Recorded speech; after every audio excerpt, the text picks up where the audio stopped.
Waduh, siang hari ini rekan-rekan sekalian, saya datang kepada Kapolri di Mabes Polri untuk secara resmi menyampaikan apa yang mungkin Bapak Kapolri dan staf yang selama ini sudah beroperasi punya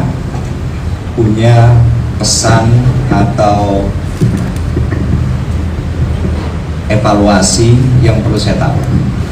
Jadi supaya apa? Supaya dalam memulai tugas saya ini, saya sudah bisa langsung melakukan perbaikan-perbaikan berdasarkan masukan dari Kapolri, khususnya hubungan tugas yang memang melibatkan kedua institusi. Itu saja secara umum ya. Kalau ada yang mau bertanya, monggo. Ada rencana apa nih Pak, Panglima sama Kapolri ke depannya? Wah, kalau rencana banyak. Kita akan terus melakukan tugas-tugas yang saat ini sedang menjadi fokus pemerintah. Salah satunya adalah untuk membantu percepatan vaksinasi, dan fokus kami berdua sesuai dengan instruksi dari Presiden adalah mengejar provinsi-provinsi yang memang vaksinasinya belum sampai 50%. Jadi itu yang dalam waktu dekat, seminggu 2 minggu ini akan kita berusaha kejar supaya mereka bisa mengikuti provinsi-provinsi lain melebihi 50%, dan bahkan di akhir tahun sesuai dengan target yang sudah dipatok oleh pemerintah 70%.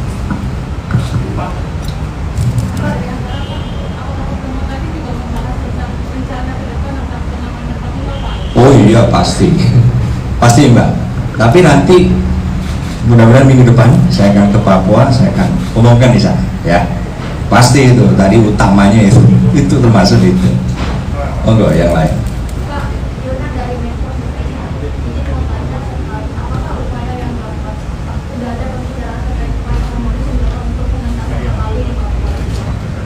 Oh iya, itu salah satu yang kita bicarakan.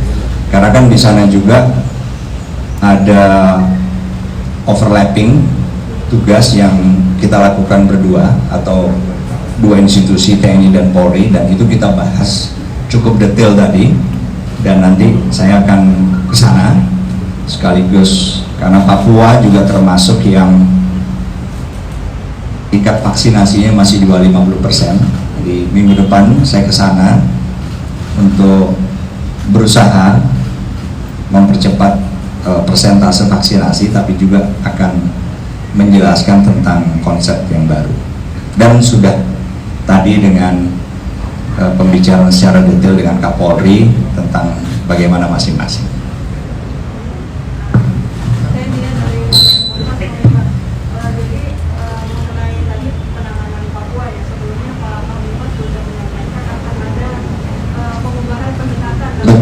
Betul sekali.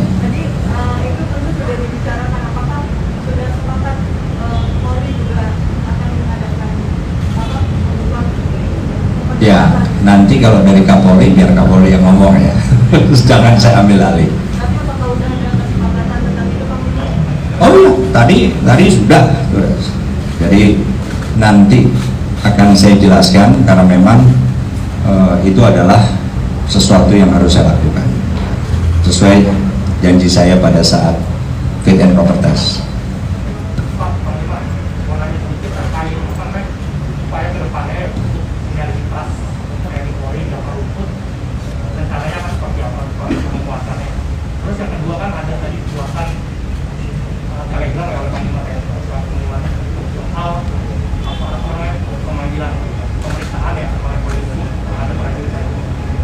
Gimana? Prajurit TNI yang telegram Polri, penegak hukum dan KPK tidak bisa lagi memanggil anggota TNI, harus sesuai izin Pak Panglima. Itu seperti apa sih sebenarnya? Kalau saya harus cek dulu, tetapi kan kalau soal proses hukum itu kan memang sudah lama, sudah ada undang-undangnya. Kami juga diatur oleh undang-undang kalau nggak salah nomor 31 ya, betul 31. Jadi kami juga memiliki prosedur karena memang diatur undang-undang, sedangkan peradilan umum pun juga. Saya harus cek lagi Mbak ya, tetapi saya harus ikuti peraturan perundangan, harus.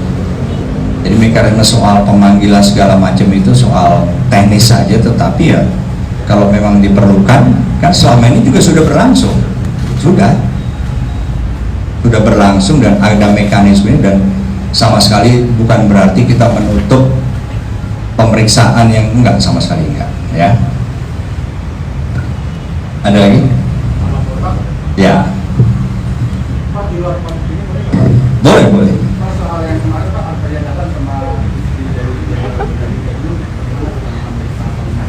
Oh ya, tadi malam ada yang sudah tanya, kalau nggak salah saya sudah jawab bahwa kita telusuri pihak-pihak yang berada di video itu, dan Komandan Pusat Polisi Militer sudah langsung mulai tadi malam melakukan penelusuran, dan tadi pagi sudah langsung berkoordinasi dengan Polres Bandara ya, ada Mas ya, Polres Bandara.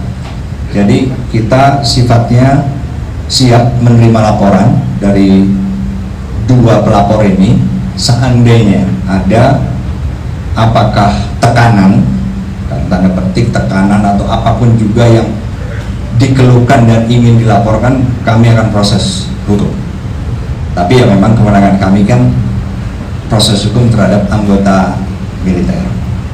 Kalau yang bukan anggota militer, biar masuk proses peradilan umum. Oke? Iya. Itu kan mobilnya kan mobil dinas TNI Pak Jenderal, itu dari Pak Jenderal, milik siapa Pak Jenderal? Ya justru itu, makanya kami ingin mendengar langsung pemeriksaan Polres kepada pelapor. Kalau tidak salah dijadwalkan baru besok kalau nggak salah, tapi bukan karena Polresnya, tetapi karena mungkin ketersediaan waktu dari pelapor masing-masing. Intinya kami akan menindaklanjuti, harus ya, sesuai dengan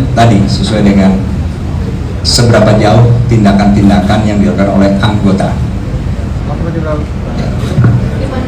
Ya. Perlukatannya adalah pihak keluarga, tapi apakah kemudian anggotanya juga akan disanksi?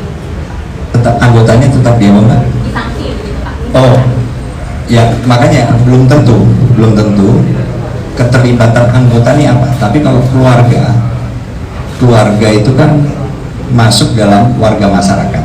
Nah itu proses hukumnya ada di proses peradilan umum. Jadi kami hanya akan memproses hukum anggota TNI sesuai dengan tindakannya. Oh masih. Terkait dengan mutasi ke perwira TNI, terkait itu nanti depannya akan seperti apa?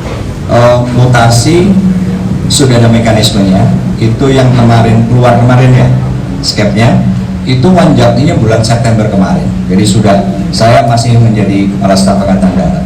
Nah periode berikutnya wanjakti adalah bulan Desember besok. Jadi sama, akan terus sesuai dengan apa yang sudah kita lakukan. Baik, terima kasih rekan-rekan yang hormat Bapak Panglima. Baru saja kami bersama pejabat utama Mabes Polri menerima Bapak Panglima TNI yang baru, dan tentunya banyak hal yang tadi kita diskusikan, bagaimana beberapa hal yang akan kita tingkatkan ke depan, seperti sinergitas, kemudian soliditas TNI Polri, dan juga bagaimana kita bersama-sama menyelesaikan tugas-tugas yang selama ini menjadi tugas yang diberikan oleh pemerintah, khususnya Bapak Presiden kepada kami berdua, kepada TNI Polri. Seperti tadi sudah disampaikan beberapa kegiatan akselerasi terkait dengan progres vaksinasi yang saat ini sedang kita kejar untuk mencapai 70% di akhir Desember, dan kemudian tentunya bagaimana kita merubah paradigma terhadap pola-pola penanganan terhadap beberapa gangguan kriminalitas seperti di Papua, di Poso, dan juga kegiatan-kegiatan lain yang tentunya akan terus kita bangun dan kita tingkatkan untuk memperkuat dan kemudian membesarkan apa yang selama ini sudah kita jalin, khususnya dalam hal sinergitas dan soliditas, tentunya juga terkait dengan kegiatan pendidikan baik di tingkat bawah sampai dengan tingkat atas yang juga sudah kita diskusikan dan beberapa waktu ini sudah berjalan dengan baik. Saya kira kami Kapolri dan seluruh jajaran tentunya mengucapkan selamat kepada Bapak Panglima TNI yang baru, dan kami siap untuk terus bekerja sama, bersinergi, meningkatkan soliditas untuk menjaga stabilitas keamanan negara, keamanan masyarakat, dan juga mensukseskan program-program pemerintah khususnya dalam hal penanganan COVID, pemulihan ekonomi nasional, dan tugas-tugas lain yang tentunya akan menjadi tugas kita bersama.